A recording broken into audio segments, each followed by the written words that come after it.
사실 오늘 본문은 26장 전체를 가지고 하려고 합니다. 그런데 워낙 내용이 방대하여서 1절부터 4절까지만 읽었습니다. 집에 가셔서 한번 읽어보세요. 읽어보시고 오늘 말씀을 생각하면서 그 뜻을 다시 한번 묵상하는 시간을 꼭 가지시기를 부탁드립니다. 우리는 앞서 아주 참 참혹한 내용을 먼저 묵상을 했었습니다. 민수기 25장을 통해서 우리가 본 것이 무엇이죠? 가나안 땅이 눈앞에 보이는 그 순간 이스라엘이 무너지는 장면을 보았다는 거예요. 누가 남이 와서 무너뜨린 게 아닙니다. 누가 해코지한 것도 아니에요. 아주 강대한 군사를 이끌고 와서 그들을 멸망시킨 것도 아닙니다. 그들 스스로가 무너졌다는 거예요. 모압 여자에 빠져서 그들과 음행하고 또 그들이 섬기는 바알신을 같이 섬기는, 그래서 결국에는 영적으로 무너지는 그러한 모습을 이스라엘 백성들이 보여줬다는 거예요. 밖으로부터 오는 저주로 무너지지 않았던 그들, 하나님께서 이미 충분히 그들을 위해서 일하시고 보호하고 계셨던 그들, 그러나 정작 그 안에서 이스라엘 백성들은 무너져가고 있었던 것입니다. 그로 인해 몇 명이 죽었습니까? 무려 24,000명이 심판받아 죽었습니다. 광야 40년을 버텨온 백성이 그렇게 허무하게 심판받고 무너져 버린 거예요. 그런데 여러분, 오늘 본문은요, 그 재앙 직후의 이야기로 시작을 합니다. 재앙이 끝나자마자 하나님께서는 인구조사할 것을 명령하세요. 아니 24,000명이나 죽은 그 시점에 정말 막대한 피해와 심판과 그 눈물이 있었던 그 자리에 하나님께서 하신 첫 번째 명령이 바로 인구조사라는 것입니다. 왜 이런 명령을 내리셨을까? 왜 도대체 그 심판을 내리고 나서 그 직후에 인구조사를 명령하신 이유가 무엇일까? 그것이 의미하는 바를 한번 오늘 말씀 안에서 좀 찾아보려고 합니다. 사실 우리가 다 읽진 않았지만은 오늘 본문은요, 각 지파별 인구수가 나열되는 아주 긴 목록입니다. 얼핏 보면은 단순한 통계처럼 보여요. 우리가 흔히 성경 이렇게 읽다가 가장 시험 드는 데가 언제입니까? 족보 나열될 때. 이름이 쭉 나열되면은 읽다가 지쳐요. 그리고 또 언제입니까? 숫자가 나올 때. 도대체 이게 내게 무슨 의미일까? 라는 생각이 든다라는 겁니다. 그래, 얼핏 보면 통계처럼 보여요.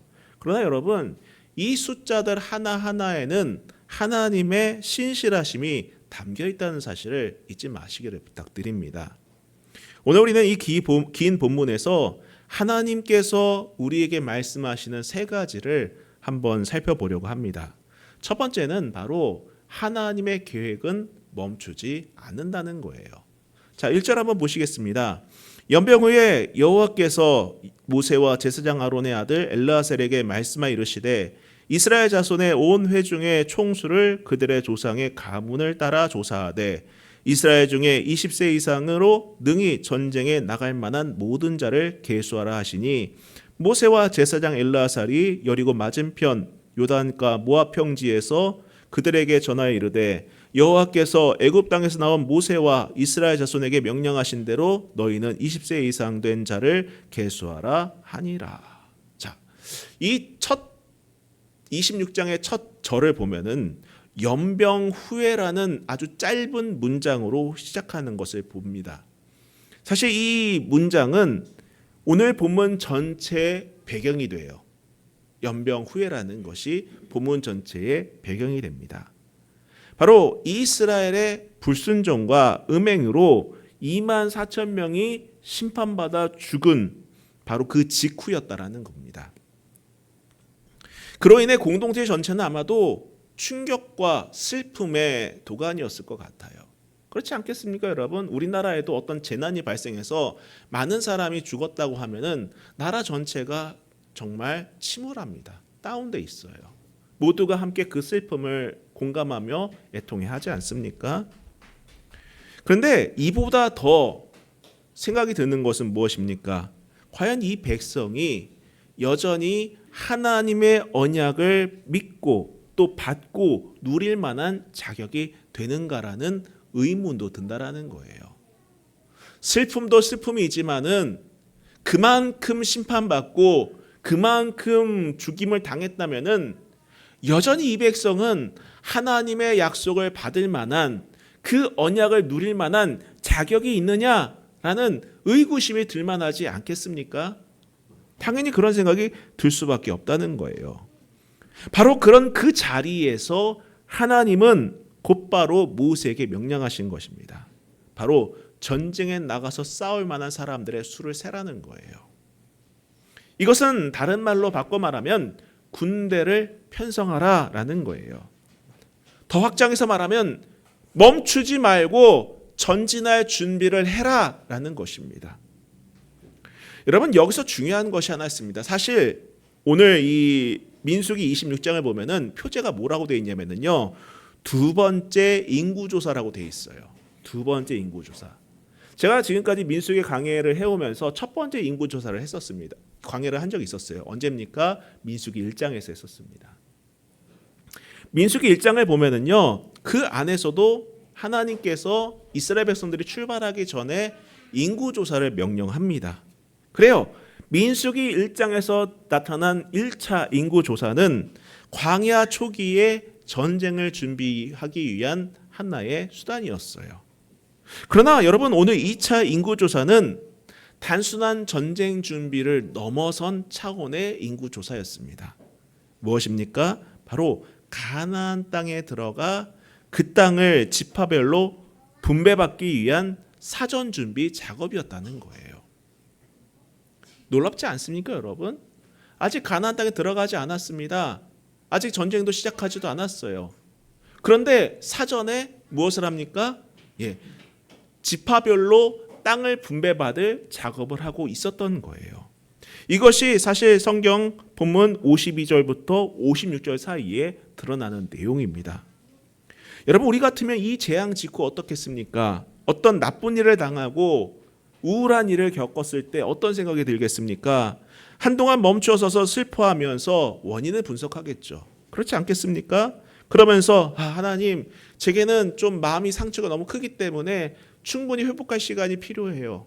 지금은 아무것도 할 수가 없어요. 전 너무나도 지쳤고 낙심했으며 그 어떤 것도 할 힘이 없어요 라고 말하지 않겠습니까? 그런데 하나님은 재앙이 끝나자마자 말씀하시죠. 일어나라, 세어라, 준비하라. 이게 하나님의 분명한 메시지였다라는 거예요. 왜 그렇습니까? 목적지가 바뀌지 않았기 때문이다라는 거예요. 목적지는 바뀌지 않았습니다. 재앙이 있었지만은 가나안은 여전히 가야 할 곳이었어요. 하나님의 약속은 취소되지 않았던 것입니다.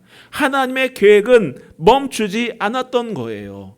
여전히 계속해서 하나님의 계획은 진행되고 있었던 것입니다. 여러분, 히브리어에서 인구조사를 뜻하는 단어가 파카드라는 말인데, 이것은 단순히 숫자를 헤아려라라는 의미가 아니에요. 몇 명인지 세봐라라는 의미가 아닙니다. 이 파카드라는 단어는요, 어떤 의미를 갖고 있냐면은 방문하다, 돌보다, 주목하다 라는 의미를 갖고 있다라는 단어입니다. 그래요.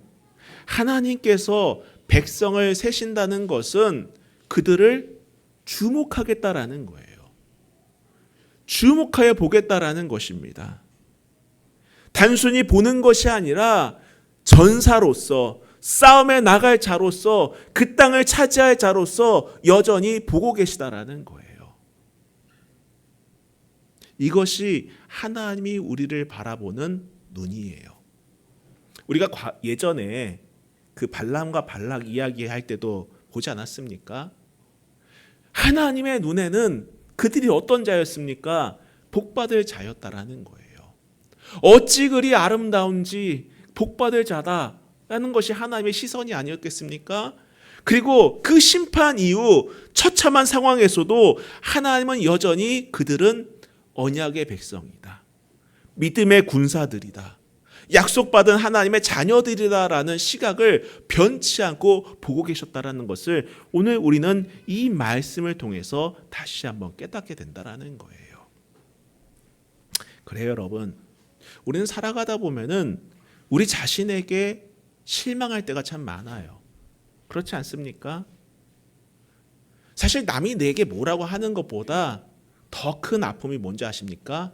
그 말이든 내 환경이든 그것을 내가 받아들이고 난 이것밖에 되지 않나 보다 라고 절망할 때가 가장 힘들 때 아니겠습니까? 난 이거밖에 안 돼. 내 그릇은 이거밖에 안 돼. 이렇게 얘기하지 않습니까? 뭐 젊은 사람들은 이번 생은 망했나 봐. 이런 얘기를 하듯이 그렇게 자기 자신을 폄하하고 스스로를 이제 스스로에게 실망하는 순간이 가장 힘들지 않습니까?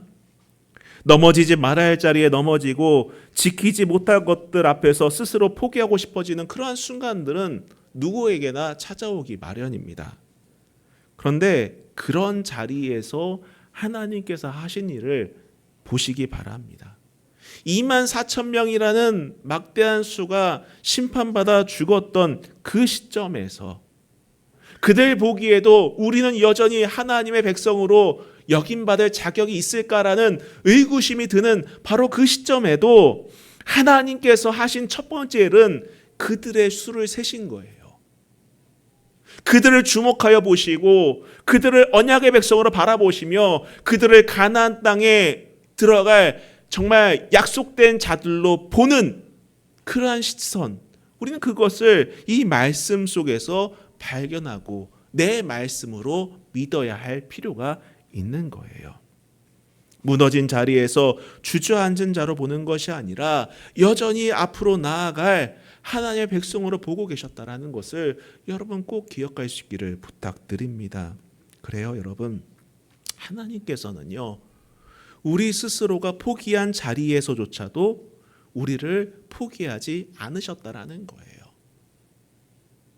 여러분, 우리는 때로는 내 마음이 약해져서 포기할 때가 있어요. 주님, 저는 더 나아갈 힘이 없습니다. 더 지속할 능력이 없습니다. 뭘 더 어떻게 해야 될지 모르겠습니다.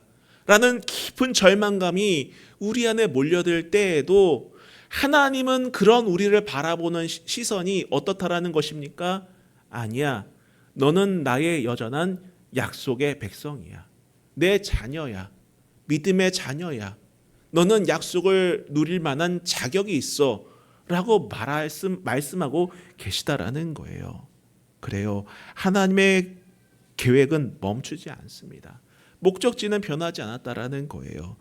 하나님께서는 지금 이 순간에도 우리를 언약의 백성이자 싸움에 나갈 자로 가나안을 차지할 백성으로 보고 계시다는 사실을 믿고 여러분 이 시간 다시 한번 용기를 얻으시기를 주님의 이름으로 부탁드립니다. 두 번째로 무엇을 말씀하고 계시냐면은 바로 하나님께서는요 약속하신 것을 믿음으로 먼저 살라고 말씀하고 계세요. 하나님께서 약속하신 것을 믿음으로 먼저 살라. 믿음으로 먼저 살라라는 거예요. 자, 52절부터 한번 보시기 바랍니다. 여러분 성경 한번 열어보셔서 52절부터 한번 보세요. 여호와께서 모세에게 말씀하여 이르시되 이 명수대로 땅을 나누어 주어 기업을 삼게 하라. 수가 많은 자에게는 기업을 많이 줄 것이요 수가 적은 자에게는 기업을 적게 줄 것이니 그들이 계수된 수대로 각기 기업을 주되 오직 그 땅을 제비 뽑아 나누어 그들의 조상 지파의 이름을 따라 얻게 할지니라. 다소를 막론하고 그들의 기업을 제비 뽑아 나눌지니라. 자, 이 단락에서 우리가 주목해 볼 것이 있습니다. 바로 하나님이 이 시점에 땅 분배 원칙을 선포하셨다는 거예요.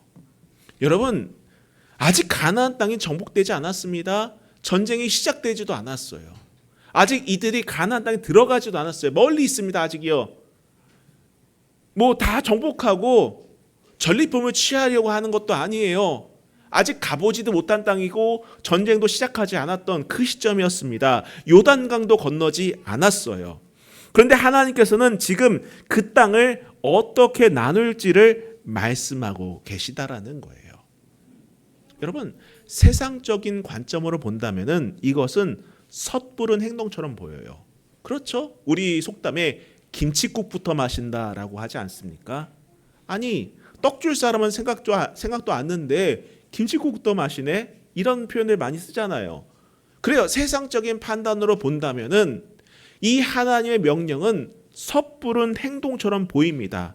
아직 손에 쥐지도 않은 것을 나누는 것이니 말도 안 되는 거죠. 당연하지 않습니까? 그러나 하나님이 이 시점에 땅 분배 원칙을 선포하신 이유는 분명히 있다라는 거예요. 두 가지예요. 하나는 무엇인 줄 아십니까? 바로 믿음의 확증이다라는 거예요. 믿음의 확증. 아직 정복하지 않은 땅을 미리 나누는 것은 어떤 의미입니까? 이 땅은 반드시 너희 것이 된다라는 거예요. 뭐라고요? 이 땅은 반드시 너희 것이 된다라는 겁니다. 그 하나님의 선언이다라는 거예요. 약속은 반드시 이루어질 것이라는 확신을 주는 선언이다라고 보면 됩니다. 두 번째는 무엇인 줄 아십니까? 바로 탐욕을 막기 위한 것입니다. 사람은요, 손에 쥐고 있으면 더 갖고 싶어 해요.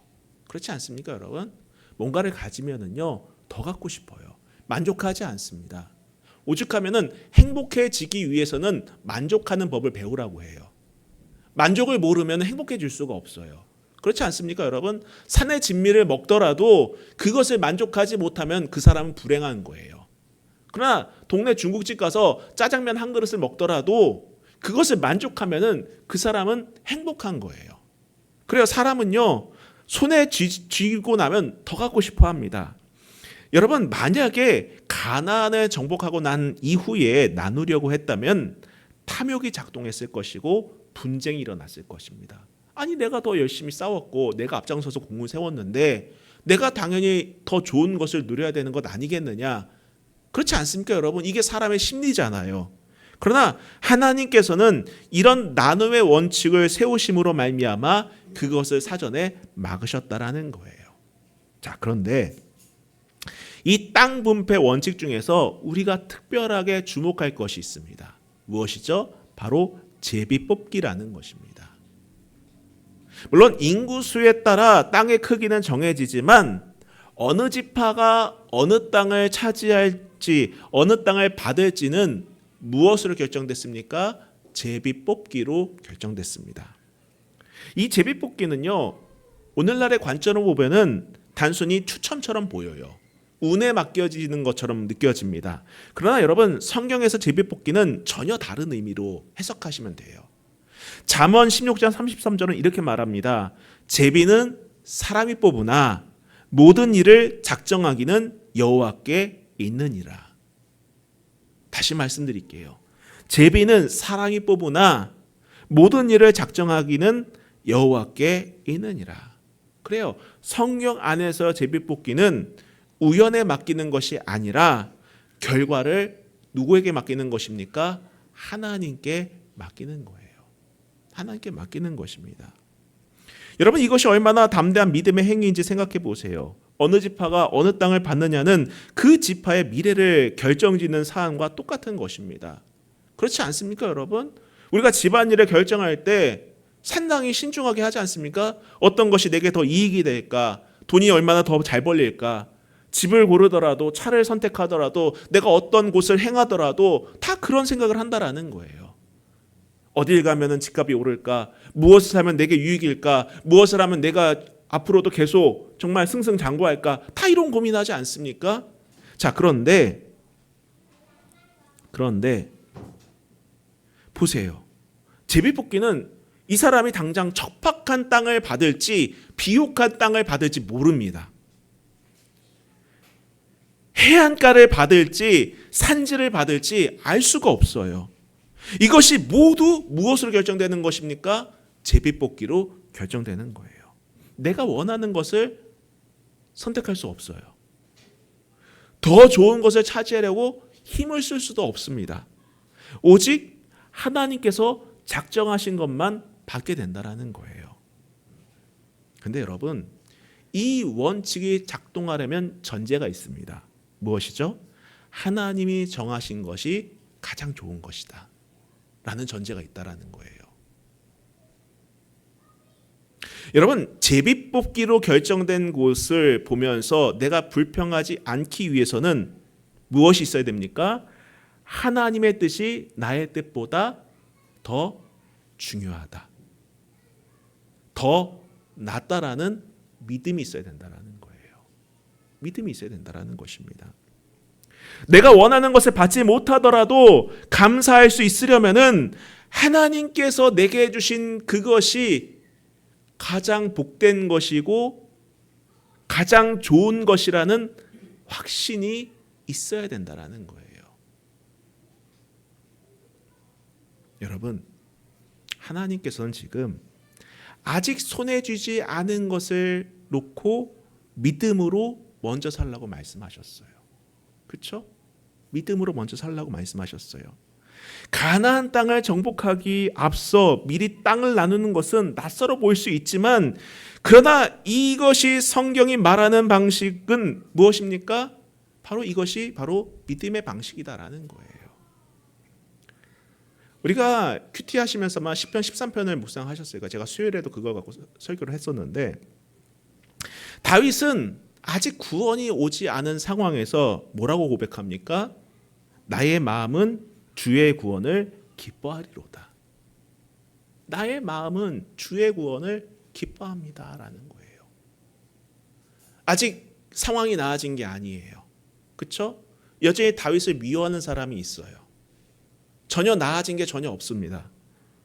원수는 여전히 있고 상황은 바뀌지 않았어요. 그러나 다윗은 이미 기뻐합니다. 왜 그렇습니까? 미래의 구원을 현재로 앞당겨서 미리 감사하기 때문이다라는 거예요.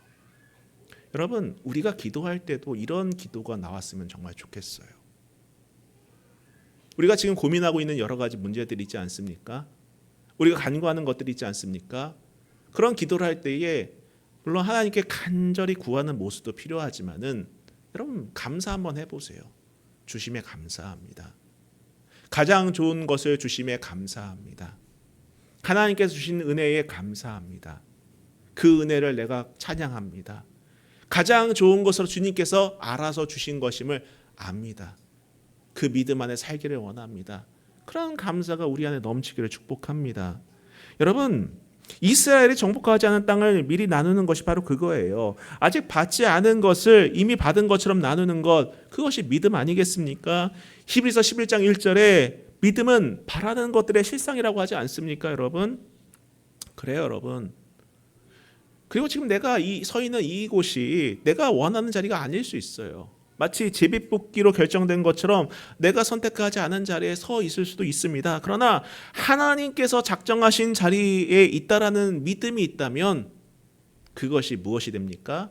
감사가 되는 것 아니겠습니까?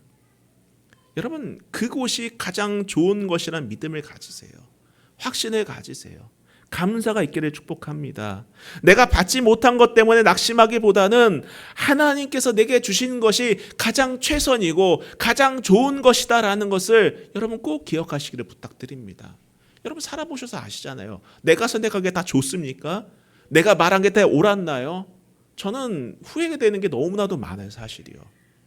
후회되는 게 너무나도 많습니다.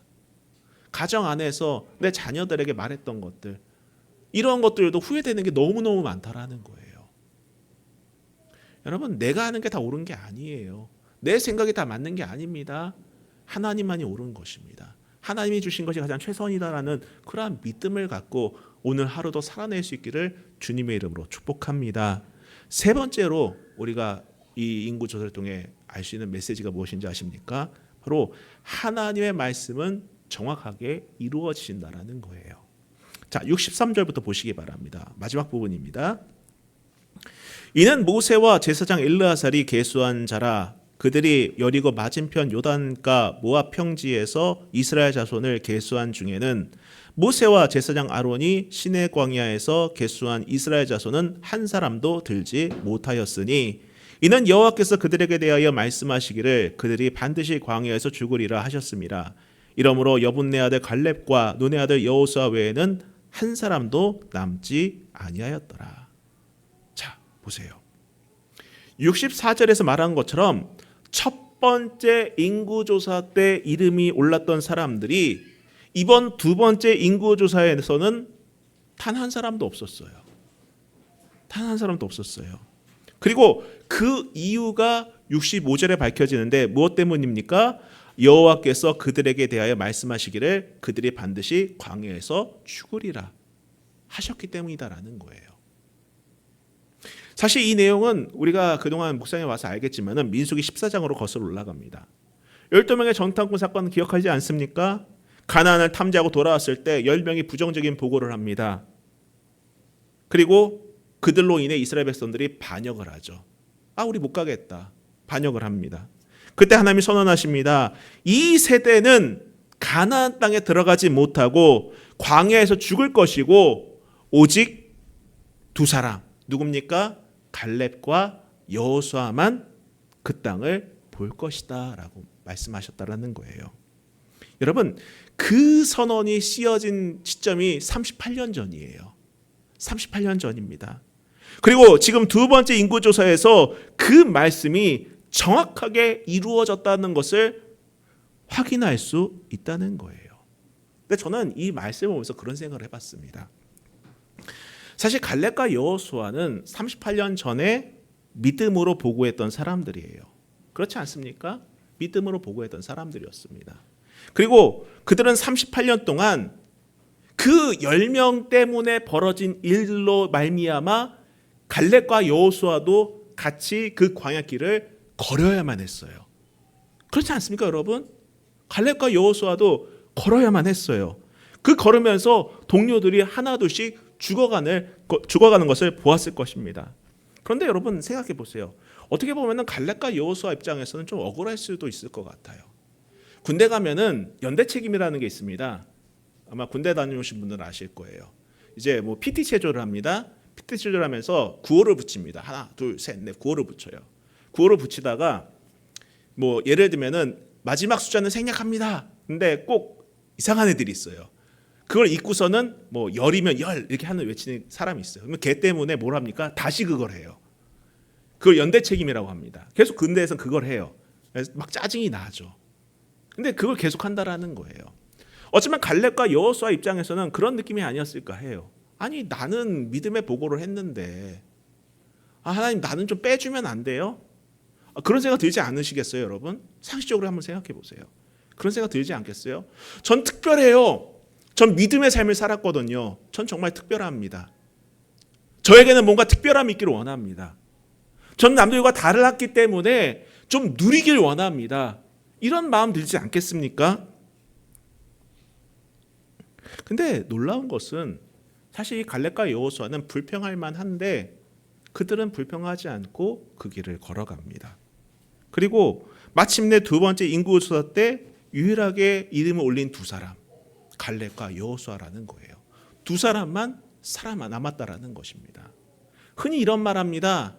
강한 자가 살아남는 것이 아니라 살아남은 사람이 강하다. 며칠 전 아내하고 차를 몰고 이렇게 가는데 골목길을 가고 있었습니다. 골목길을 가고 있었는데 30km인가 되게 느린 속도로 가고 있었어요. 가고 있는데 갑자기 개 한 마리가 딱 튀어나오는 거예요. 근데 이 개가 좀 늙은 개였어요. 나이 든 개였습니다. 근데 딱 튀어나오더니 저도 급정거를 딱 했어요. 개하고 저하고 눈이 딱 마주친 거예요. 개가 갑자기 날 딱 쳐다보더라고요. 사람인 줄 알았습니다. 그러더니 날 딱 보더니 뒤로 슬금슬금 가다가 차 뒤로 해서 이렇게 가더라고요. 놀랬어요. 그 옆에서 아내가 한마디 하더라고요. 야, 저 나이까지 살아남은 거 보니까는 남다르다. 저렇게 오래 사는 거 보니까는 지혜로운 개인가 보다 라고 얘기했습니다. 여러분 보세요. 사실 진정한 믿음의 삶은 평범한 삶의 연속이에요. 평범한 삶의 연속입니다. 그게 진정한 믿음의 삶이다라는 거예요. 우리는 뭔가 특별한 걸 원합니다. 뭔가 특별한 일이 벌어지길 원해요. 내가 신앙생활에 나가면서 뭔가 기적적인 일들이 늘 벌어지길 원합니다. 늘 스페셜한 일이 벌어지길 원한다라는 거예요. 뭔가 하면은 능력이 나타나고, 뭔가 하면 치유가 나타나고, 뭔가 하면은 해결이 되고, 뭔가 기도하면은 뭔가 문이 막 열리고 이런 거를 기대한다라는 거예요. 묶인 게 풀리고, 문제가 해결되고, 고민하는 것이 막 열리고 이런 것들을 기대하는데 아니다라는 거예요.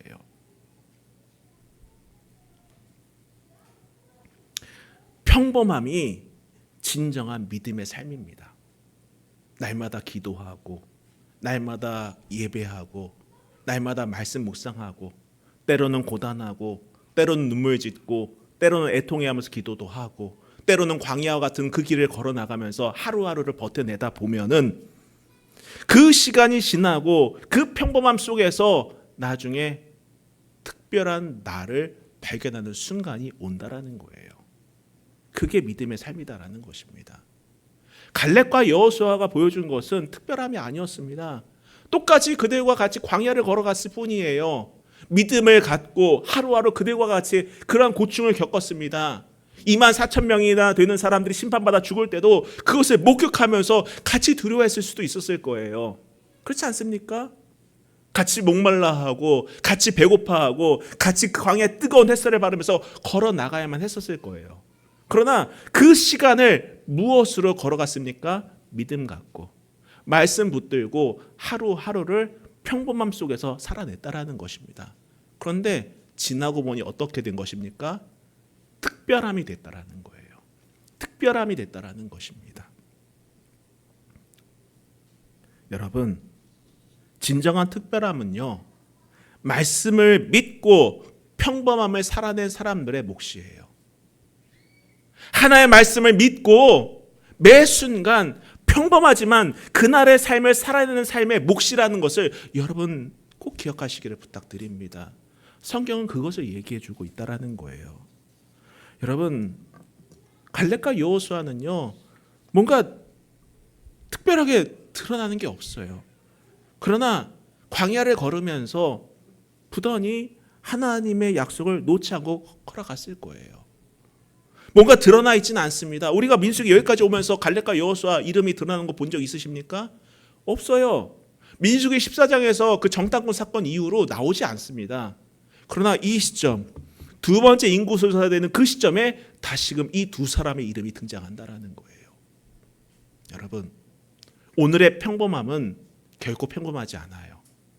하나님께서 우리를 특별하게 만들어 가시는 과정임을 여러분 꼭 기억할 수 있기를 주님의 이름으로 부탁드립니다.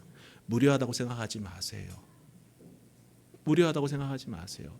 왜 나만 겪는 고난이냐고 찬양처럼 나 왜 이렇게 힘든 거야 이렇게 불평하지 마세요. 이 과정 속에서 하나님은 나를 특별하게 만들어 가고 계시다라는 사실을 꼭 기억할 수 있기를 주님의 이름으로 부탁드립니다. 정리하겠습니다. 민수기 26장은요, 여러분 숫자들로 가득한 본문이에요. 그래서 읽기 힘들어요. 그러나 분명한 것은 이 숫자들 하나하나에는 하나님의 신실하심이 담겨 있다라는 것입니다. 첫 번째가 무엇입니까? 하나님의 계획은 멈추지 않았다라는 거예요. 하나님께서 우리를 바라보는 계획, 시선은 무엇입니까? 너희는 언약의 백성이다라는 겁니다. 부족해 보이더라도 넘어졌더라도 쓰러졌더라도 너희는 여전히 언약의 백성, 너희를 향한 계획을 이루어가겠다. 이것이 하나님께서 주시는 메시지다라는 거예요. 두 번째는 무엇입니까? 하나님의 약속을 믿음으로 먼저 살라는 거예요. 정복하지 않은 땅을 미리 나누는 것처럼 다윗이 앞으로의 구원을 미리 당겨와 기뻐하는 것처럼 여러분, 성도는 하나님의 약속을 이미 이루어진 것으로 믿고 사는 믿음의 사람임을 여러분 기억할 수 있기를 부탁드립니다. 담대하세요. 담대하시기 바랍니다. 지금 내가 서 있는 이 자리가 하나님께서 인도하시고 작정하신 자리임을 여러분 신뢰하고 감사함으로 나아갈 수 있기를 다시 한번 주님의 이름으로 부탁드립니다. 세 번째로 무엇이죠? 하나의 말씀은 정확하게 이루어진다는 거예요. 내가 보기엔 평범해 보일지라도 하나님은 그 평범함을 특별함으로 이끌어가고 계시다는 사실을 여러분 반드시 믿으시기를 축복합니다. 이 어려운 세상, 한치 앞을 알 수 없는 광야 같은 이 시대를 살아가면서 여러분 하나님께서 계획하신 것은 멈추지 않으시고 믿음으로 사는 삶, 그리고 그 말씀은 정확하게 이루어진다는 그러한 신뢰를 갖고 정말 이 광야를 걸어나가는 오늘 저와 여러분이 될 수 있기를 주님의 이름으로 부탁드립니다. 우리 같이 찬양하고 기도하겠습니다.